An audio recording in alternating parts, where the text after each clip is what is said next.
결혼한 지 6년이 되었지만 정상적인 부부라고 할 수 없었던 남편과 아내가 있었습니다. 그리고 그 여자가 남편을 상대로 결혼 무효 소송을 걸었을 때 영국 전체가 발칵 뒤집혔습니다. 19세기 영국에서 일어난 충격적인 소송의 당사자였으며 부당한 억압에 맞서 싸워 이긴 강인한 여인 에피 그레이. 오늘은 진정한 사랑과 행복을 쟁취한 용감한 그녀에 대한 이야기입니다. 1828년 스코틀랜드에서 태어난 유페미아 체리턴 그레이, 애칭은 에피. 에피는 성품이 밝고 외모가 아름다운 소녀였습니다. 에피의 집안은 영국에서 가장 유명한 문해 비평가였던 존 러스킨의 집안과 인연이 있었습니다. 존 러스킨의 아버지가 에피의 아버지와 사업적 친분이 있었기 때문에 서로 왕래하는 사이였죠. 존 러스킨은 어린 에피에게 동화책을 써서 헌정하기도 했는데 나중에 매력적인 여인으로 성장한 에피를 보고 첫눈에 반해서 그녀에게 청혼을 했고 1848년 사교계에서 인기가 많았던 19살의 에피는 29살의 존 러스킨과 결혼합니다. 존 러스킨은 당대 영국 최고의 미술평론가로 명성이 자자했을 뿐 아니라 매우 부유한 집안의 외아들이었습니다. 누가 봐도 에피는 완벽한 조건을 갖춘 영국 최고의 남자와 결혼을 한 것으로 보였습니다. 그러나 그들의 결혼 생활 6년은 결코 평범한 것도 행복한 것도 아니었습니다. 러스킨은 처음에는 에피가 아이를 낳기에는 너무 어리다고 하면서 에피를 피했고 나중에는 에피의 몸을 보면 혐오감을 느낀다고 하면서 그녀를 멀리했습니다. 정상적인 부부 생활을 하기에 그는 문제가 있었던 것이었죠. 게다가 그는 에피의 정신이 불안정해서 어머니가 될 자격이 없다고 깎아내렸고 에피를 감시하며 그녀의 기분 변화를 몰래 기록하기도 했습니다. 존 러스킨은 겉으로 드러난 지적인 모습과는 달리 한마디로 정상이 아니었던 것이죠. 에피가 부모에게 보낸 편지들에 따르면 러스킨은 항상 에피에게 모든 문제가 있는 것처럼 몰아갔습니다. 나중에는 에피 자신도 스스로에게 문제가 있다고 여기게 되었습니다. 한마디로 가스라이팅이었죠. 밝고 아름답던 처녀가 6년이라는 시간이 지난 후에는 자존감을 상실하고 우울감과 자기 비하로 시들어가고 있었던 것입니다.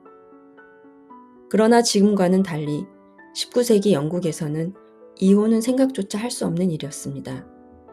에피는 그저 참으며 지낼 수밖에 없었습니다. 1853년 에피의 메마르고 어두운 삶에 새로운 사람이 나타납니다. 바로 화가 존 에버렛 밀레이. 당시 영국 화단을 뒤흔들던 라파엘 전파의 핵심 멤버였습니다. 러스킨은 밀레이의 재능을 높이 평가해서 1853년 여름 스코틀랜드 여행에 동행시키며 자신의 초상화를 부탁했습니다. 존 러스킨의 초상화를 그리는 동안 밀레이는 가까이에서 본 에피가 얼마나 외롭고 지쳐 있는지 알게 됐습니다. 존 러스킨은 사람들 앞에서 에피를 철저히 무시했습니다. 밀레이는 에피보다 한 살이 어렸지만 매일 그녀와 대화를 나누고 시간을 함께 보내면서 에피가 무시받을 만한 존재가 아니라 오히려 매력이 넘치는 사람임을 알게 되었습니다. 그는 에피를 이해하게 되었고 그녀를 대하는 존 러스킨의 부당한 태도에 분노를 느꼈습니다. 에피 또한 사려 깊고 따뜻한 밀레이를 통해 위로받을 수 있었죠. 두 사람은 곧 사랑에 빠졌습니다. 하지만 그것을 행동으로 옮기지는 않았습니다. 에피는 이미 러스킨의 아내였고 러스킨은 밀레이의 후원자이자 친구이기도 했기 때문입니다. 여름이 끝나고 세 사람은 런던으로 돌아왔고 두 사람은 빅토리아 시대의 도덕적 경계를 철저히 지켰습니다. 하지만 밀레이는 에피에게 그녀가 한 번도 경험하지 못한 것을 주었습니다. 또 다른 삶의 행복을 엿보게 된 에피는 자신을 무가치한 존재로만 만드는 이 결혼 생활에서 벗어날 방법을 모색하게 됩니다. 당시 영국에서 이혼은 사실상 불가능에 가까웠고 이혼했다 하더라도 이혼한 여성은 사회에서 손가락질 받는 시대였습니다. 에피는 당대 보기 드문 여성 비평가였던 엘리자베스 이스틀레이크에게 자신의 상황을 털어놓았습니다. 엘리자베스는 에피가 이런 부당한 대우를 참을 이유가 없다며 법적 조언을 구할 것을 권하면서 한편이 되어주었습니다. 러스킨의 명성이 워낙 높았기에 에피가 공격받기 쉬운 상황이었지만 엘리자베스는 끝까지 에피의 결백함을 알리는 데 앞장서면서 정신적, 사회적으로 강력하게 그녀를 지지했습니다.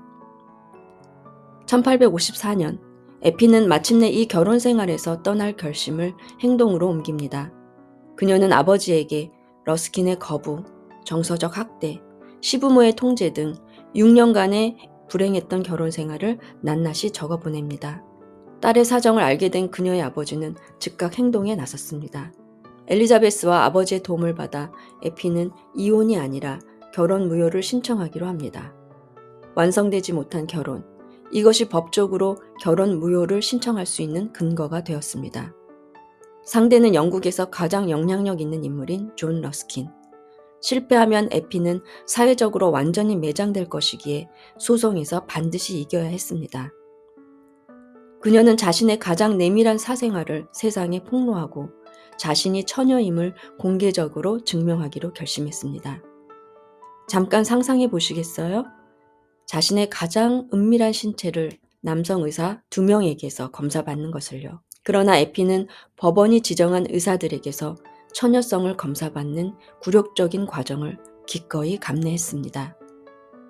그녀는 더 이상 두려워하지 않았습니다.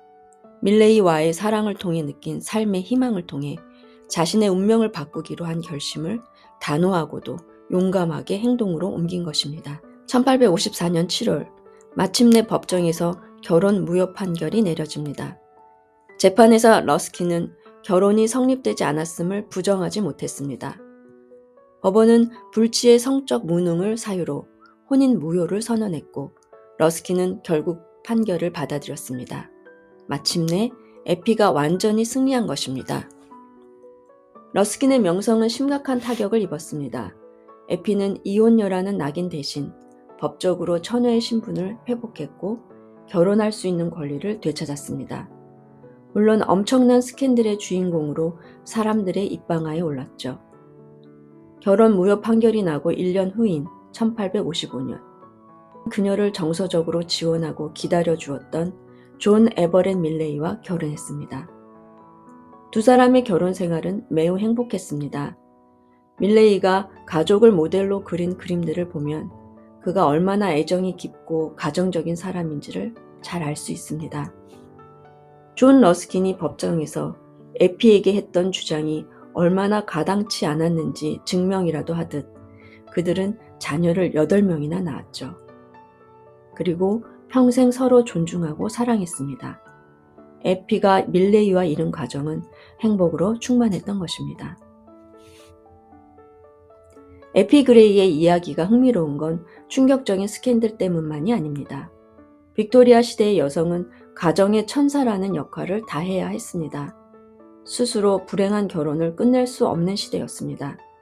그러나 에피는 자신의 존재의 소중함을 끊임없이 훼손하는 사람에게서 벗어나기 위해 싸웠고 법정에서 자신의 몸을 증거로 내놓는 수치까지 감내하며 자기 삶을 되찾았습니다.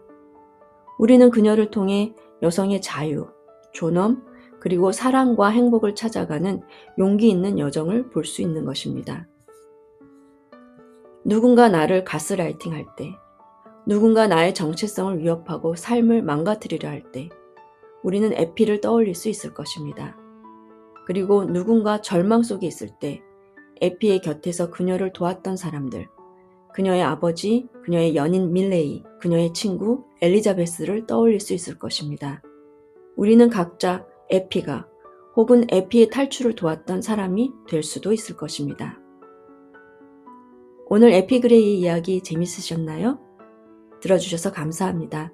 다음에는 가난한 사람들을 위해 자신의 전 재산을 바치기도 했던 존 러스킨이 어째서 에피에게만은 그렇게 가혹했는지 그의 어린 시절과 부모와의 관계를 살펴보는 시간을 가져보겠습니다.